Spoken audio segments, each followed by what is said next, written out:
यार अभी तो हमने वर्ल्ड कप जीतने के बाद ढंग से पटाखे भी नहीं फोड़े थे कि इंडिया ने एक और सीरीज जीत ली। और ये थी अपनी यंग इंडियन टीम जो सीरीज का पहला मैच तो हार गई थी, लेकिन अगले 4 मैच लगातार डोमिनेट करके जीती है। इन्होंने प्रूव कर दिया ये नए लड़के आए हैं, गरम खून है। एक हार का बदला बुरी तरीके से लिए 4 मैच हरा के। वैसे देखो यार, तुम जानते हो जिम्बाब्वे को हराना कोई आसान काम नहीं है। कुछ लोग तो वर्ल्ड कप में भी नहीं हरा पाते, और अपने लड़कों ने तो 4 मैच लगातार हरा दिए। तो आज की इस वीडियो में अपनी इस यंग जनरेशन की इस सीरीज में परफॉर्मेंस देखेंगे और देखेंगे कौन आगे हमारे काम आ सकता है। एंड भाई, Gautam Gambhir is the new Indian head coach. वो क्या क्या चेंजेस लाने वाला है बंदा, उसके बारे में भी बात करनी है। लेकिन आई थिंक इस सीरीज को देख के हमें इतना तो पता चल गया कि हमारी टीम में क्या प्रॉब्लम है। फेवरेटिज्म की debut series for captain Shubman Gill. बंदे ने सीरीज जीती, सीरीज का हाईएस्ट रन स्कोरर था, लेकिन फिर भी हेट। ये शुभमन गिल ने फोटो डाली थी ट्विटर पे अपनी फैमिली के साथ ट्रॉफी होल्ड करते हुए इस सीरीज की। और कमेंट्स देखोगे तो पता लग जाएगा कि लोग शुभमन को सेल्फिश गिल क्यों बुला रहे हैं। आइए एक बार समझ लेते हैं इस वीडियो से कि क्यों शुभमन गिल को इतनी हेट मिल रही है।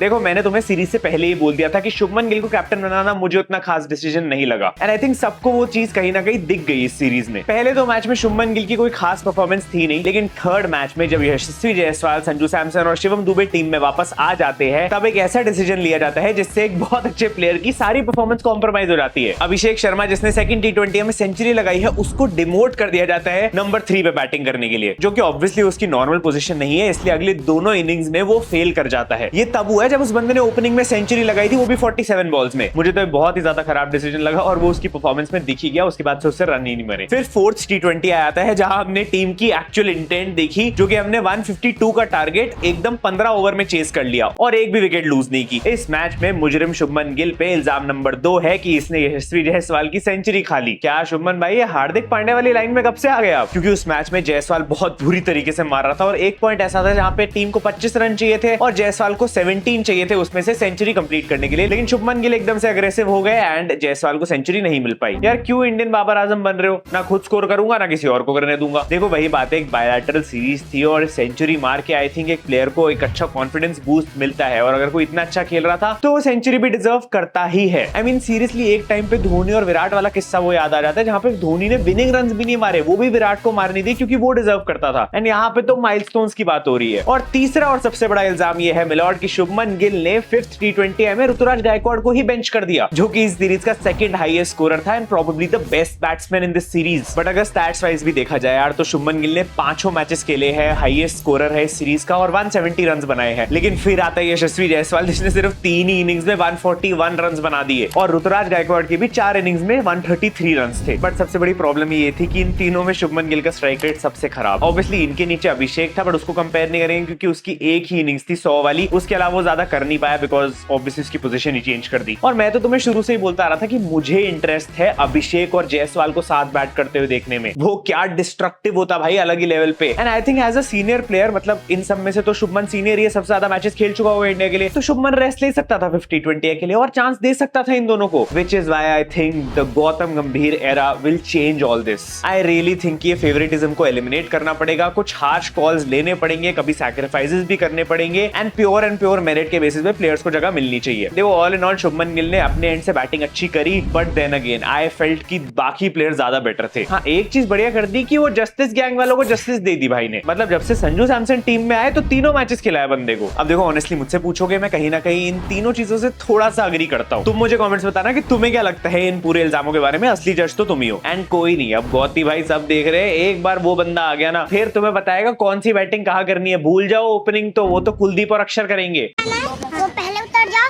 और जो भी बॉलर है वो बॉलिंग करेगा ना। मैं तो बैट्समैन हूं। मैं क्या सोचता हूँ कि बॉलर्स को पहले उतार दो, फिर बॉलर्स बता देंगे बॉलर के बारे में कि कैसी बॉलिंग करनी है। ऐसा नहीं होता भाई, आउट होने के बाद ही उतारते हैं। देखो आई डोंट थिंक हमने इस बारे में अभी तक बात करी है ढंग से, but Gautam Gambhir is our new head coach. Announcements हो चुकी है एंड राहुल द्रविड़ का टेन्योर अब पूरी तरह से खत्म हो चुका है। दैट मींस कि ट्रॉफीज की आदत डाल लो भाई। अब अगर हम इंडिविजुअल परफॉर्मेंसेस की बात करें तो ऑफ कोर्स अभिषेक शर्मा के लिए आई थिंक ये सीरीज डिसेंट रही, स्कोर चांसेस मिलते रहने चाहिए। जायसवाल जायसवाल के लिए this series was too good भाई। 3 इनिंग्स में बंदे ने आके धमाल मचा दिया। Ruturaj Gaikwad I think was the best player. भाई ने भले ही पूरी सीरीज में थाला को ट्रिब्यूट दिया, लेकिन परफॉर्मेंसेस में कोई कमी नहीं आई। इसने नंबर 3 और नंबर 4 दोनों पोजीशंस पे रन मार दिए एंड आई थिंक इसको एज अ T20 प्लेयर हमें सीरियसली लेना पड़ेगा। इसके अलावा प्लेयर ऑफ द सीरीज रहे वॉशिंगटन सुंदर, जो इंडिया के लिए जॉइंट हाईएस्ट विकेट टेकर थे with 8 wickets after being a part time spinner. लेकिन भाई मुकेश मैकग्राथ थे जिसने असली परफॉर्मेंस दी है। 3 मैच में 8 विकेट निकाल ली यार बंदे ने। दुबे भी आई थिंक वाज डिसेंट, कुछ विकेट्स भी निकाल ली और थोड़े बहुत रन मार दिए थे। और लास्ट मैच तक आते आते तो संजू सैमसन ने भी 50 लगा के अपनी जगह फिक्स कर ली है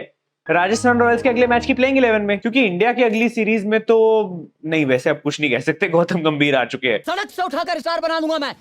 आवेश खान भी काफी ज्यादा अच्छा था बॉलिंग में, लेकिन यार वॉशिंगटन सुंदर को क्या हो गया? पहले 2 मैच में विकेट निकाली, 6 विकेट्स हो गए, उसके बाद विकेट ही नहीं ली पूरे 3 मैचेस में। मुझे छुट्टी दे दे, मैं छुट्टी चाहता हूँ। बट आई थिंक जिस प्लेयर के बारे में हमें बात करनी चाहिए वो है रियान पराग। एटीट्यूड दिखाओ रात भर और देखो, माना 2 ही मैच खेलने को मिले, लेकिन इस पूरी सीरीज में आई थिंक जिसको जितने भी चांसेस मिले कुछ तो फायदा उठाया ही है सबने, एक्सेप्ट रियान पराग। इस बंदे ने परफॉर्म नहीं किया है। 22 रन 24 बॉलों में, इस इंटेंट के साथ वर्ल्ड कप नहीं जा सकते भाई। जब इंडिया वर्ल्ड कप खेलने गई थी तो भाई ने बोला था कि मैं वर्ल्ड कप देखूंगा ही नहीं, मैं वर्ल्ड कप तब देखूंगा जब मैं वर्ल्ड कप खेल रहा हूँ। इस हिसाब से तो रियान भाई आप अगला वर्ल्ड कप ही नहीं देखने वाले, वो कुछ और चीजें देखने में बिजी हो जाते हैं ना। Good old days are back यार, रियान पराग पे जोक्स बनाने को मिल रहे हैं।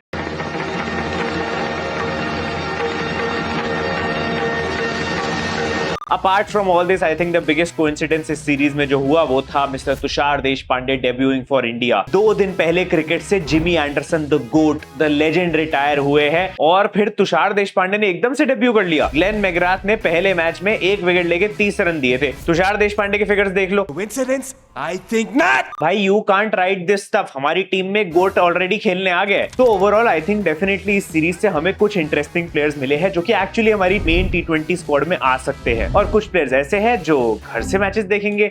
बस हिस्ट्री डिलीट कर देना। तो अगर विकी कौशल का तौबा तौबा एंजॉय कर लिया है तो अब तैयार हो जाओ पाकिस्तानियों से तौबा तौबा सुनने के लिए। गौती भाई के आते ही न्यूज आने लगी है कि चैंपियंस ट्रॉफी पाकिस्तान में इंडिया नहीं खेलेगी। इंडिया क्या, ऑस्ट्रेलिया ने भी कंसर्न दिखाई है, श्रीलंका भी इंटरेस्टेड नहीं लग रही and Afghanistan are best friends, they don't also want to play. Gauti भाई आते ही काम शुरू कर दिए। भारत और पाकिस्तान के बीच में मैच होना चाहिए। व्हाट यू हैव टू, नहीं होना चाहिए। देखिए नहीं होना चाहिए जब तक ये क्रॉस बॉर्डर टेररिज्म खत्म नहीं होता। कोई क्रिकेट मैच, कोई भी इवेंट हमारे जवानों की जिंदगी से बड़ा नहीं। मतलब एक इतने बड़े टूर्नामेंट में ये पहला होस्ट होगा जहां होस्ट का ही कोई काम नहीं होगा। मैं क्या करूं, फिर जॉब छोड़ दूं? तू जूता पॉलिश करना सीख। देखो मान लो कुछ चीजें इस जन्म में नहीं कंप्लीट होने वाली। एक तो ये अंबानियों की शादी जो चलती ही जा रही है, और दूसरा ये पाकिस्तान वालों का सपना चैंपियंस ट्रॉफी होस्ट करने का। बट ये बात समझ नहीं आई गौती भाई, आप खुद तो आ रहे हो, ये केकेआर को साथ में क्यों लेके आ रहे हो? अभी कुछ भी एकदम कंफर्म नहीं है, लेकिन अभिषेक नायर जो कि केकेआर में भी थे वो बैटिंग कोच हो सकते हैं इंडिया के। विनय कुमार, मॉर्ने मॉर्कल, जहीर खान, सबसे लिंक सारे ये हमारे बॉलिंग कोच हो सकते हैं। एंड अपेरेंटली गौतम गंभीर के फेवरेट प्लेयर रायन टेंडुलकर को भी इन्होंने अप्रोच कर लिया है। अगला क्या भाई, ऑरेंज और ब्लू से पर्पल और गोल्ड जर्सी बनानी है क्या? नहीं, इससे भी आगे अभी तो जयशाह को हटा के एसआरके को बीसीसीआई का प्रेसिडेंट बनाना है।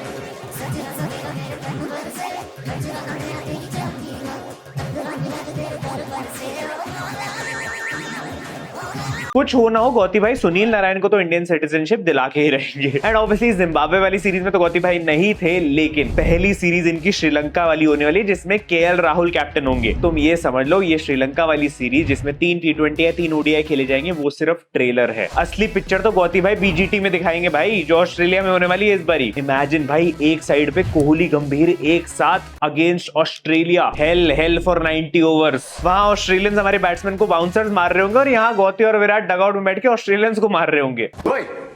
No fighting. No f***ing fighting. No f***ing fighting! बस बुरा इस बात का लगता है कि विराट भाई का सारा नाच गाना अब बंद हो जाएगा, बहुत स्ट्रिक्टनेस आ जाएगी टीम में। मेरे को तो लग रहा है विराट भाई को पहले से ही खबर थी, इसीलिए शायद जाके इस आईपीएल में हक कर ली थी। लेकिन 2 दिल्ली वाले हैं, कब तक बिना गाली दिए रहेंगे? बट ठीक है भाई, he can be angry, he can fight, but I think he is one of the most successful coaches अभी तक। T20s में, IPL में देख लो, एज अ मेंटर बंदे ने LSG को 2 साल कोच करा, दोनों बारी प्लेऑफ्स गई, और जैसे ही बंदा KKR आया पहले ही सीजन में ट्रॉफी जिता दी। एज एन IPL कैप्टन बंदे ने 2012, 2014 2 साल KKR को जिताया, और 2011, 2016, 2017 तीनों बारी प्लेऑफ्स में भी लेके गए टीम को। इंडिया के लिए देख लो, T20 वर्ल्ड कप विनर है, 2011 का वर्ल्ड कप विनर है, दोनों में क्रूशियल परफॉर्मेंसेस, वो भी दोनों के फाइनल्स में। मतलब मेंटालिटी एकदम परफेक्ट है और वही वाली है जो हमें चाहिए। आई थिंक हमारी टीम फाइनल, नॉकआउट, ये सब मैचेस में ही ढेर हो जाती है। ये बंदा पक्का से वो तो जरूर बदल देगा, एंड आई थिंक यही चीज अब चेंज होगी कि अब मेरिट के बेसिस पे चेंजेस होंगे टीम में। तो कोई बड़ी बात नहीं तुम्हारा कोई फेवरेट प्लेयर बाहर हो जाए, but as long as India जीत रही है, हम ट्रॉफीज ले आए, वही मैटर करेगा। खैर आज बहुत ज्यादा सीरियस और बहुत लंबी वीडियो हो गई, but I want to thank you guys, क्योंकि हम लोग ऑलरेडी 900 के सब्सक्राइबर्स पे पहुंच चुके हैं। मतलब या तो अभी तक हो गए होंगे या होने वाले होंगे, but 1 million soon guys. Thank you so much यार। लाइक पिछले 1-2 हफ्ते पहले ही अभी हम लोग 7-6 लाख पे थे, एंड आई डोंट नो ये कैसे हुआ, बट स्टिल यार thank you so much. I love you all, और सब्सक्राइब कर देना, इंस्टाग्राम पे भी आ जाना। Thank you so much for supporting. बाकी तुम लोग के लिए कुछ डिफरेंट कंटेंट भी प्लान कर रहा हूँ, वर्ल्ड कप, IPL दोनों से रिलेटेड, तो कम्युनिटी पोस्ट चेक करते रहना। मैं मिलता हूं तुमसे अगली वीडियो में, तब तक तुम ये सोच के रखना कि गौतम गंभीर की एरा में रोहित शर्मा के साथ ओपनिंग कौन करेगा, अक्षर, कुलदीप, बुमराह या सुनील नारायण को आधार कार्ड देना पड़ेगा। Thank you so much for watching, love you all, bye bye. Hello Laxman है बेटा, दे नहीं बोलना, बोल ओए, नहीं बोलना ओए ओए ओए ओए बा बा बा बा